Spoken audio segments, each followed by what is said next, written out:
morning, everybody. Welcome back to Biblical Truth Central. It's Brother D. You know, there used to be a point in time that it would bother me a lot when somebody would say to me, "There's no God. Jesus isn't real. Why are you wasting your time? Why do you believe in the man in the big sky? The old man in the sky? Why do you believe in the magical man?" You know, I've heard this so much over the years, ever since I've been walking with the Lord, you know. And it used to bother me. It did, for a long time. But now, it doesn't bother me anymore. I pity the people who feel that way. I received a comment on a video the other day. The person said, "Hail Satan." I was like, okay, you're basically on the wrong team. Come on over to Christ. Get off the losing team. And they replied back, "God isn't real and neither is Satan." So I'm like, okay, so you come to the comment and say, "Hail Satan," and then you reply back that God and Satan is not real. So you're mocking Christianity with a lie. The deception this person didn't even realize that they were operating in. It's sad.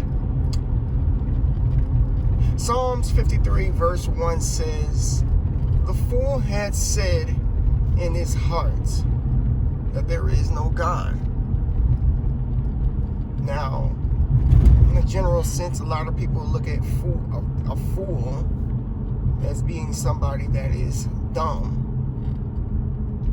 And I'm not gonna disagree with that, but there's other meanings of the word. You know, a fool is an individual who is somebody who is operating in darkness and doing things that they really don't understand, saying things that they don't understand, condoning what they don't understand. And a lot of people do these things these days, especially here in 2021. They condone things that they don't understand the significance of them. Like, a lot of people condone homosexuality. A lot of people condone abortion. A lot of people condone sex changes for children. They condone these things because they're fools. You say things that you don't understand, and what you operate from your feelings. And I just couldn't help but look at the profile picture of the person that made that comment on the video. It seemed like a younger female, perhaps under the age of 20. And then it makes you think again, well, there's that younger generation that didn't have the proper upbringing, who didn't have the parents that followed the Lord. The younger generation, they're the ones that we really need to evangelize to, because they're walking away from God, they're walking away from marriage, they're walking away from everything that the Lord deems holy and righteous. And they are operating in their own devices, following their own ways.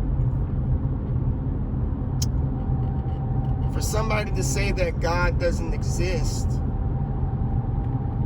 that sounds like a person who has been hurt or lied to at some point in their life, because it's so obvious that God does exist. Like, so obvious. This is something that children, even children, understand.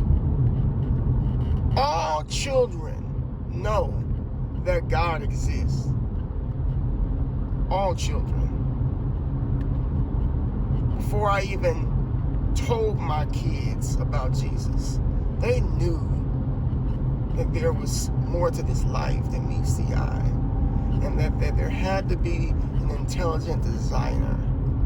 But it's when people grow up and they get conditioned to believe the opposite, and they get conditioned to believe that they're the ones that are responsible for all things, And they get conditioned to believe that no one is in charge and that they can make their own rules and live the life that they desire. The Bible calls this walking after the flesh. Aleister Crowley calls it, do what thou wilt. There are no rules. You make up the rules. But when you get on the subject of morality, a lot of people who don't believe in God are stomped because they refuse to believe that the sense of morality came from God, in which it did. You know, the Bible tells us that every knee will bow and every tongue will confess that Jesus is Lord. If you don't do it now, you'll do it later. And the destination in which you choose is set when you make that choice after you take your last breath. We need to pray for these people who don't believe in God. Rejection of the Holy Spirit of God is extremely off the radar dangerous. I don't want to see nobody go to hell.